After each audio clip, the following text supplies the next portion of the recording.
Hello guys, welcome সকলকে আমার wrestling YouTube channel wrestling and comedy skit with অনির্বাণে। আজকের ভিডিওটা হচ্ছে এই সপ্তাহের স্ম্যাকডাউনের রিভিউর ভিডিও। একদমই ঠিক শুনেছেন, বেসিক্যালি ড্রাফট অ্যাডিশন স্ম্যাকডাউনের রিভিউ। এবার একটা কথা আমি বলতে বাধ্য হচ্ছি যে আমি যা আশা করেছিলাম যে ড্রাফট যেমন হবে তার ধারে কাছে পর্যন্ত যায়নি। আমার কাছে খুবই ডিসঅ্যাপয়েন্টিং লেগেছে এই ড্রাফটটা, এবং কেন ডিসঅ্যাপয়েন্টিং লেগেছে সেটা আমি ধীরে ধীরে আলোচনা করব।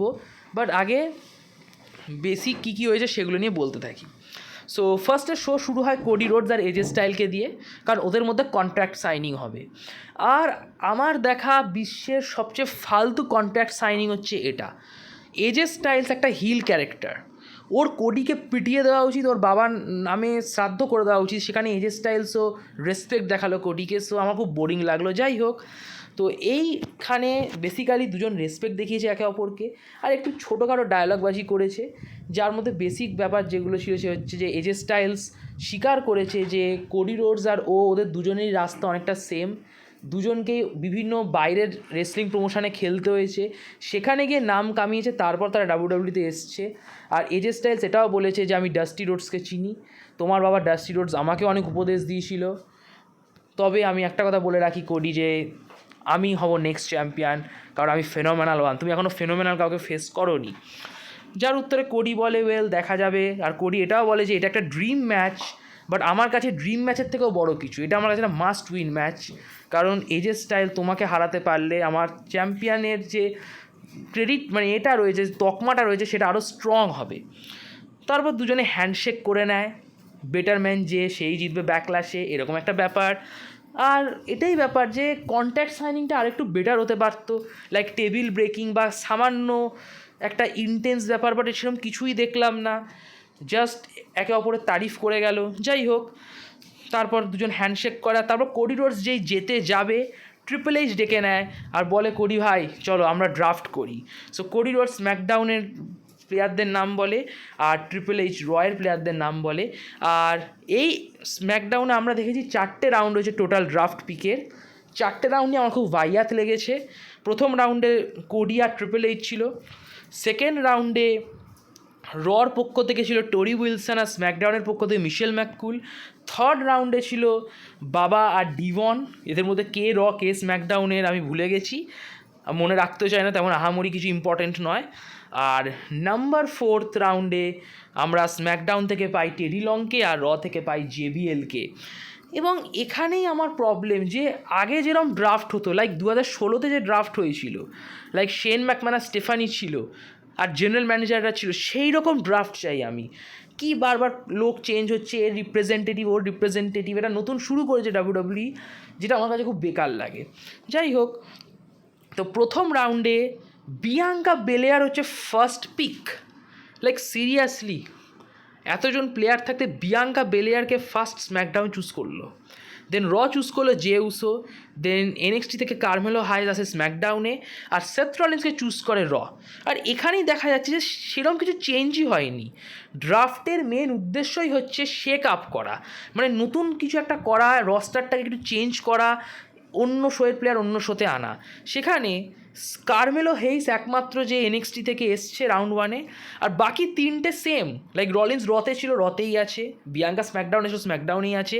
আর জে উসো রতে ছিল, তো ভাই রতেই আছে। আর by the way, Jey Uso Seth রলিন্সের আগে, ম্যান অদ্ভুত, খুবই ইলজিক্যাল ড্রাফট। যাই হোক, তারপর কার্মেলো হাইজ আসে এবং হাইজ এসে ডাইরেক্ট কোডি ভাইকেই চ্যালেঞ্জ করে দেয় ম্যাচের জন্য, আর কোডি রোডস অ্যাকসেপ্ট করে নেয়। আর মেইন ইভেন্ট ঠিক হয়ে যায় কোডি রোডস ভার্সেস কার্মেলো হাইজ। এনএক্সটির প্লেয়াররা বেশ নিজেদের ভালো ইমোশন দেখিয়েছে, বেশ ভালো অ্যাক্টিং করেছে, বা যাই করে থাকুক না কেন, এনএক্সটির প্লেয়ারদের বেশ দেখে ভালো লাগলো যে ওরা হাততালি দিচ্ছে যখন ওদের রস্টারের কোনো প্লেয়ারকে পিক করছে র বা স্ম্যাকডাউন। যাই হোক, কায়ানা জেমস, ও এনএক্সটি একটা প্লেয়ার, তো তাকেও সিলেক্ট করলো, সে রতে গেল কায়ানা জেমস। আর এই যে জিনিসটা, লাইক রয়ের executive team, SmackDown executive team একটা কর্পোরেটের মতো দেখানো হয়, খুবই বেকার ম্যান। এই জিনিসটাকে বন্ধ করুক ডাব্লিউডাব্লিউই। পুরনো general manager versus general manager একদম একে অপরের এগেনস্টে দাঁড়িয়ে থাকবে, সেটাকে আবার ফেরত আনুক, মানে 2016টা বেসিক্যালি ওরকম একটা কিছু করুক, কারণ এই ড্রাফট খুব বোরিং লাগে আমার। যাই হোক, তারপর পল হেম্যান আসে, আর পল হেম্যান ডায়লগ দেয় যে রোমান রেইন্স ড্রাফটে নাম লেখায়নি, রোমান রেইন্স তার নাম উইথড্র করে নিয়েছে ড্রাফট থেকে, কারণ রোমান নিয়ার ফিউচারে আর খেলছে না, তো রোমান চায় না অন্যের জায়গা খেতে। So basically tribal chief is being humble, so tribal chief নিজের নাম ড্রাফটে রাখেনি। যাই হোক, তারপর ব্রন ব্রেকার, এবার আমি ড্রাফট নিয়ে ছোটোখাটো বলে দিই কথা, তারপর আমি শোয়ের কথা বলি যে কারা কারা কোন শোতে ড্রাফট হলো সেটা বলে দিই। ব্রন ব্রেকার স্ম্যাকডাউন থেকে রতে গেল, ভালো।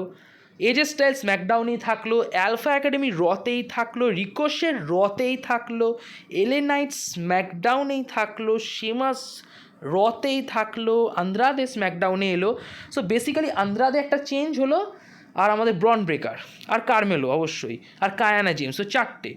র্যান্ডি ওটন স্ম্যাকডাউনের মাল স্ম্যাকডাউনেই থেকে গেল, লিভ মর্গান রতে থেকে গেল, ব্লাড লাইন স্ম্যাকডাউনে থেকে গেল, আর নায়া জ্যাক্স স্ম্যাকডাউনে ড্রাফট হলো। তো বেসিক্যালি মাত্র 4টে কি 5টা প্লেয়ারের শো চেঞ্জ হয়েছে, বাকি সেই সেম রস্টার রয়েছে। সো এই ড্রাফট করার কি মানে, এর থেকে বরং সুপারস্টার শেকআপই করে দিতে পারত, আই থিঙ্ক সেটা বেটার হতো, কারণ ড্রাফটের নামে এরা লোককে ফুদ্দু বানিয়ে দিল, এবং আমার খুবই এই জন্য বেকার লেগেছে, কারণ সেরকম প্লেয়ারই তো চেঞ্জ হয়নি, একই ব্র্যান্ডে থেকে গেল। যাই হোক, এটা নিয়ে বেশি বলছি না আমি। তারপর ম্যাচগুলো নিয়ে বলি।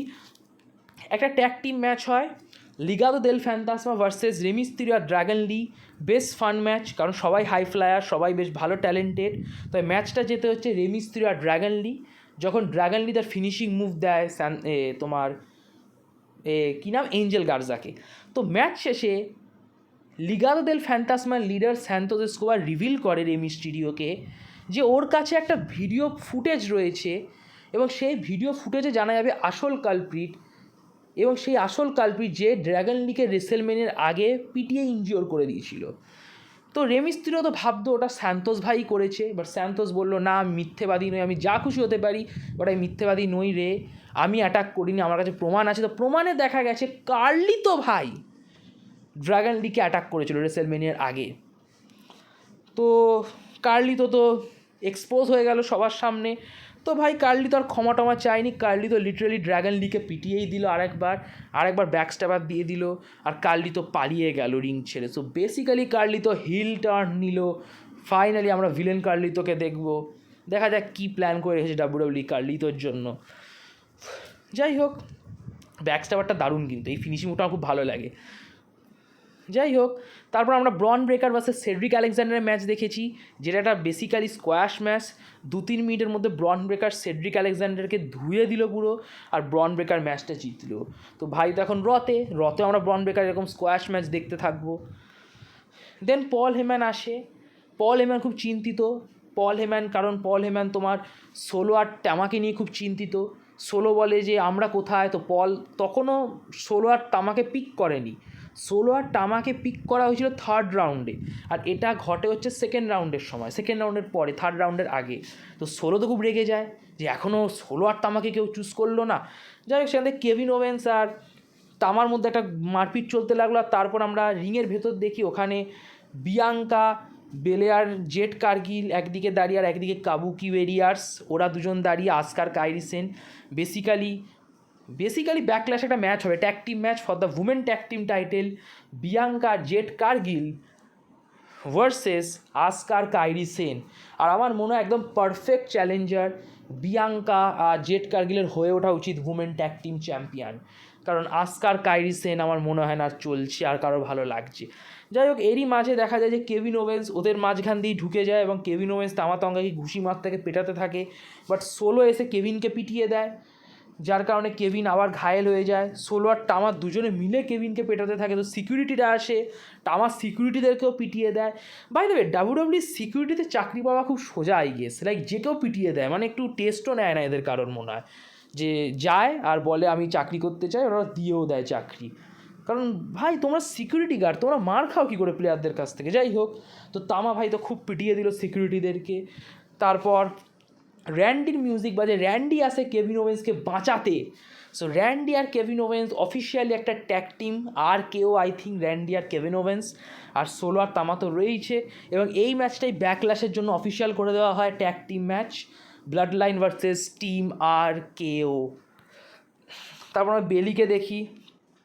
সো বেলির সাথে বেলি কমেন্ট্রি বক্সে থাকে, আর টিফানির সাথে ম্যাচ দেওয়া হয় নেওমির। ম্যাচ ভালো ছিল, বাট ম্যাচ শেষ হয়নি, কারণ ম্যাচ শেষ হওয়ার আগেই নায়া জ্যাক্স চলে আসে। নায়া জ্যাক্স এসে বেইলিকে পিটিয়ে দেয়, নেওমিকেও পিটিয়ে দেয়, এবং টিফানি খুব খুশি হয় সেটা দেখে। এবং টিফানি এসে ওর ফিনিশিং মুভ ওই মুনসল্ট না কি আছে, গ্রেটেস্ট এভার মুনসল্ট, সেই মুনসল্টটা বেইলি আর নেওমি দুজনের ওপরই সেম টাইমে দিয়ে দেয়। সো টিফানি খুব খুশি, এবং অ্যাডাম পিয়ার্স অ্যানাউন্স করে যে ট্রিপল থ্রেট ম্যাচ হবে ব্যাকল্যাশে। বেইলি তার টাইটেল ডিফেন্ড করবে এগেনস্ট বোথ নেওমি আর টিফানির এগেনস্টে। তাহলে নায়া জ্যাক্সকে কেন আনতে গেল? যাই হোক, never mind, maybe Nia Jax versus Bayley হবে ফিউচারে, সেটারই একটা সিড বুনে দিল এই ইনসিডেন্টটা। যাই হোক, এবার মেন ইভেন্টের কথায় আসি। Cody Rhodes versus Carmelo Hayes. কিছু বলার নেই, ম্যাচটা নিয়ে অবশ্যই ভালো ম্যাচ হবে। দুজনেই খুব ট্যালেন্টেড, দুজনেই খুব ভালো skilful player. So Cody versus Carmelo ম্যাচটা ফিনিশ হয়ে যায় যখন কোডি তার ফিনিশিং মুভ ক্রস রোডস দিয়ে দেয় কার্মেলো হায়েসকে, দেন 1-2-3 করে দেয়। কোডি ম্যাচটা জেতে by cross Rhodes to Carmelo. এবং ম্যাচ শেষ হয়ে যাওয়ার পর কোডি আর এজে স্টাইলসের ফেস অফ হয়, এবং সেখানেও দুজন হ্যান্ডশেক করে। ভাই, প্রেম কিসের ভাই? তোরা রাইভাল।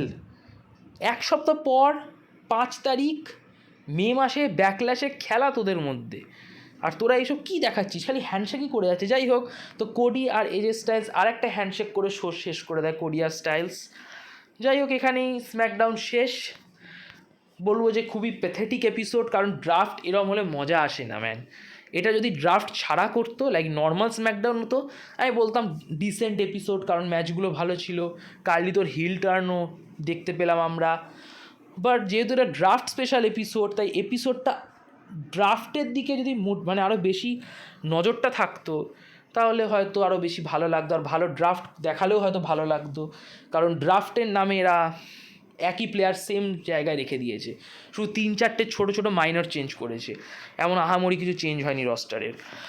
যাই হোক, যদি আপনাদের এই ভিডিওটি ভালো লাগে, অবশ্যই ভিডিওটি লাইক করবেন, নিজের রেসলিং বন্ধুবান্ধবের মধ্যে শেয়ার করবেন, আর অবশ্যই আমার ইউটিউব চ্যানেলটি সাবস্ক্রাইব করবেন।